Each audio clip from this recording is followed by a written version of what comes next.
Salut et bienvenue dans la chronique. Moi, c'est Manon et chaque semaine, je vous emmène en France pour découvrir sa culture, les habitudes des Français et l'art de vivre à la française. Aujourd'hui, j'ai choisi de vous proposer un épisode un peu plus personnel que d'habitude. Une de mes fidèles abonnées m'a suggéré de vous parler un peu de mon parcours professionnel et personnel et de vous raconter comment et pourquoi je suis arrivée au Portugal. J'ai trouvé que c'était une excellente idée pour comparer la vie en France et la vie ici. Comme d'habitude, n'oubliez pas que vous pouvez obtenir gratuitement la transcription de l'épisode sur le site frenchcoffeebreak.com. Ça vous permettra d'écouter et de lire en même temps si le vocabulaire est un peu difficile pour vous.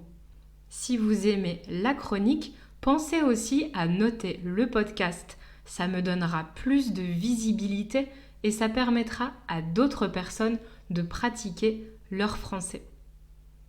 Si vous avez écouté le premier épisode de ce podcast, vous devez déjà savoir que je suis française mais que j'habite au Portugal. Je vis à Lisbonne depuis 2015. En fait, ça fait exactement 8 ans que j'habite ici puisque je suis arrivée en septembre 2015. Oh là là, que le temps passe vite.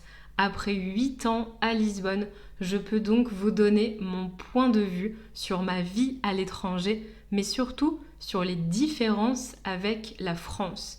Je tiens à préciser que je vous parle de mon expérience personnelle. Ce que j'ai vécu ou ressenti ne représente pas forcément ce que tout le monde peut vivre ou ressentir. Surtout que je compare la France en général avec mon expérience à Lisbonne, qui est la capitale du Portugal et qui n'est pas représentative de tout le pays. Je ne connais pas très bien les autres villes, donc je préfère ne pas en parler. Pour ceux d'entre vous qui ne connaissent pas bien l'Europe, le Portugal est un pays de l'Europe du Sud, situé juste à côté de l'Espagne, au bord de l'océan Atlantique. C'est un pays d'environ 10 millions d'habitants et sa capitale est Lisbonne, la ville où j'habite. Dernièrement, le Portugal s'est fait connaître au monde entier parce qu'il a attiré de nombreux étrangers à la recherche d'une meilleure qualité de vie. L'année dernière, Lisbonne a d'ailleurs été élue meilleure destination pour les digital nomades et aujourd'hui, c'est une capitale très internationale. Mais revenons en 2015. J'étais en licence de langue étrangère appliquée, ce qu'on appelle LEA en France, à l'université de Lille. Et j'ai choisi de partir en échange universitaire avec le programme Erasmus. Les non-européens d'entre vous ne connaissent peut-être pas, mais c'est un programme qui permet d'étudier dans une autre université de l'Union européenne. J'étudiais l'anglais et le portugais et naturellement, j'ai choisi le Portugal. Vous devez vous demander pourquoi j'étudiais le portugais, mais c'est une longue histoire que je vous raconterai peut-être dans un autre épisode. Je suis donc arrivée à Lisbonne en septembre 2015 pour 1 an d'études. Mais à la fin de l'année, je n'ai pas voulu rentrer à Lille et j'ai décidé de rester pour une 2e année. Et finalement, je me suis sentie si bien ici que je ne suis plus jamais repartie et 8 ans plus tard, me voilà encore à Lisbonne. L'Union européenne me permet de voyager et de vivre dans un autre pays sans visa ni justification et je suis consciente que c'est un énorme privilège dont je profite tous les jours. Vivre à l'étranger, c'est une expérience extraordinaire. On rencontre des personnes de tous les pays, de tous les milieux, de toutes les origines. On apprend une nouvelle langue, mais surtout, on découvre une nouvelle culture. Géographiquement, le Portugal n'est pas très loin de la France, mais les deux pays ne sont pas si proches culturellement parlant et j'ai pu observer quelques différences. D'abord, j'ai rapidement observé une différence de mentalité. Les Français sont très négatifs et se plaignent beaucoup, ils râlent beaucoup. Ils sont très rebelles et souvent dans l'opposition, alors que les Portugais sont très tranquilles, pas agressifs, je pourrais même dire dociles. Ils ne protestent pas comme les Français et acceptent, souvent avec fatalité, les lois, les réformes, les conditions de vie et de travail. Par exemple, quand le virus du Covid est apparu et que le confinement a été déclaré obligatoire, c'était interdit de sortir de chez soi, les Portugais ont respecté la mesure immédiatement. Pourtant, quand je sortais pour ma promenade quotidienne, autorisée bien entendu, je voyais des gens dans la rue et dans les parcs, et quand je m'approchais, j'entendais parler français, bien sûr. Des Français habitant à Lisbonne se réunissaient dans les parcs pour boire un verre avec leurs amis ou jouer à la pétanque, par exemple, et ils ne respectaient pas du tout les règles de confinement imposées par le gouvernement. Ça, pour moi, c'est une des différences principales entre la France et le Portugal. Cette différence de mentalité, de caractère. Autre différence que j'ai remarquée en arrivant ici, les Portugais sont très bons en langues étrangères. À la différence des Français, on en parlait la semaine dernière. Le français était enseigné à l'école comme première langue étrangère dans le passé, alors il est fréquent de rencontrer des personnes de la génération de mes parents qui parlent français. Aujourd'hui, les jeunes parlent plus anglais et ils le parlent très bien. Au cinéma, les films ne sont pas doublés en portugais. À la télé, les programmes sont aussi en version originale. Donc les Portugais ont un contact constant avec l'anglais depuis leur plus jeune âge. Dans l'épisode de la semaine dernière, je vous parlais d'un classement qui évaluait les compétences en anglais de 111 pays du monde. La France est 34e, ce qui n'est pas très glorieux, alors que le Portugal fait partie du top 10 puisqu'il occupe la 9e place. D'un point de vue pratique, la France et le Portugal ont tous les deux des avantages et des inconvénients comme tous les autres pays du monde. Ce que je préfère au Portugal, c'est la douceur de vivre. D'abord, grâce au climat, il y a 300 jours de soleil par an à Lisbonne. La plage est à quelques kilomètres, ce qui est un luxe pour une capitale européenne. Les températures sont douces, même en hiver. Alors autant vous dire que ça a été un choc pour moi qui venait du nord de la France. Mais la douceur de vivre se traduit aussi par un sentiment de liberté et de sécurité que je ne connaissais pas en France. Ici, l'ambiance est très détendue, je n'ai pas peur de sortir seule le soir, je peux m'habiller comme je veux, je sais que je ne me ferai pas agresser et que je ne suis pas en danger dans la rue, et ça, c'est le meilleur sentiment du monde. Ce qui est agréable aussi, c'est que Lisbonne est une petite capitale. Avec seulement 500 000 habitants, c'est une ville à taille humaine où on peut se déplacer facilement à pied. Tout est relativement proche et accessible. Le Portugal, en général, est assez petit et on peut aisément aller du nord au sud sur une journée. C'est très pratique pour visiter le pays en quelques jours. En ce qui concerne le coût de la vie, beaucoup de personnes imaginent que le Portugal n'est pas cher.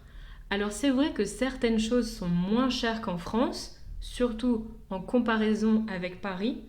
Par exemple, les bars, les restaurants, les transports ou les loisirs. Une bière, par exemple, coûte en moyenne 2,50 €, mais selon le bar où vous êtes, vous pouvez même trouver une bière pour 1 €. Dans un restaurant traditionnel, on dépense en moyenne 15 € pour un plat et une boisson. Donc beaucoup de choses restent très accessibles, mais ces dernières années, notamment à cause de l'afflux d'étrangers qui sont venus s'installer définitivement au Portugal, les prix ont énormément augmenté. Aujourd'hui, il n'y a plus d'énormes différences avec la France en ce qui concerne les loyers, par exemple, qui ont explosé. Un appartement simple, avec 2 chambres, dans le centre-ville de Lisbonne, coûte au minimum 1500–1800 euros par mois selon le quartier. Je tiens à préciser que le salaire minimum est d'environ 700 euros, donc on peut dire qu'on est même plus cher qu'à Paris. Ça a été un choc pour moi de découvrir les loyers et surtout de constater leur augmentation chaque année. J'aime le Portugal et je suis très heureuse d'habiter ici, mais bien sûr, la France me manque parfois. Toute ma famille y habite encore, mais je peux facilement les voir puisqu'en 2 heures d'avion, je suis à Paris, donc la distance n'est pas un problème à ce niveau-là. Non, ce qui me manque le plus en France, c'est la cuisine. L'amour que les Français ont pour la gastronomie, la qualité des produits. En France, il suffit d'aller au marché ou même au plus petit supermarché pour trouver d'excellents produits locaux, par exemple. Au Portugal, on mange bien. Au restaurant, on trouve facilement du poisson et des fruits de mer frais. Mais, je vous demande pardon, amis portugais, si vous m'entendez, mais la cuisine portugaise n'est pas aussi travaillée et savoureuse que la cuisine française, selon moi. Je pense surtout au pain et à la pâtisserie qui sont délicieux en France et c'est difficile de trouver un équivalent dans les autres pays. Mon premier réflexe quand j'arrive en France, aller à la boulangerie. Ici, on trouve de bons produits frais, mais peu de variétés. On mange souvent la même chose, les plats sont relativement simples. C'est une cuisine modeste qui, selon moi, finit par être un peu ennuyeuse. Mais ce n'est que mon avis et on trouve facilement des produits importés et des restaurants de toutes les cuisines qui permettent de varier les plaisirs. Aussi, je trouve que Lisbonne manque un peu d'événements culturels. À Paris, il y a toujours une exposition, un musée à visiter, un concert, un spectacle, un événement éphémère. Mais c'est une ville beaucoup plus grande, donc c'est normal et on ne peut pas la comparer avec Lisbonne. Le fait que le Portugal soit un petit pays fait aussi que certaines marques ou certains sites n'y sont pas présents, par exemple. Alors ce n'est pas bien grave, c'est un détail et ça me fait dépenser moins d'argent, mais on peut parfois se sentir un peu isolé en termes de culture. Enfin, dernier gros avantage de la France qu'on ne retrouve pas au Portugal, ni dans presque tous les pays du monde, la sécurité sociale. Ici, on paye chaque mois des cotisations pour la sécurité sociale et on paye beaucoup plus d'impôts qu'en France, mais malgré ça, la santé peut coûter très cher. Il existe un système public, mais très précaire et très lent, alors la majorité des gens ont une assurance santé privée qui donne accès aux cliniques et hôpitaux privés. Là, on attend très peu pour avoir un rendez-vous, mais il faut payer même avec une assurance privée. Par exemple, une simple visite chez le dentiste coûte 50 euros, une entrée aux urgences 40 euros, un accouchement 3000 euros. J'ai la chance d'être en bonne santé et je n'ai jamais eu besoin d'être hospitalisée, mais la facture finale peut être salée. Vous comprenez cette expression ? Une facture salée ? Ça signifie que la facture est élevée, que quelque chose coûte cher. Au restaurant, on dit que l'addition est salée et à l'hôtel, la note est salée. Bref, tout ça pour dire que les prestations sociales en France sont nombreuses et permettent à beaucoup de personnes de vivre dans des conditions dignes.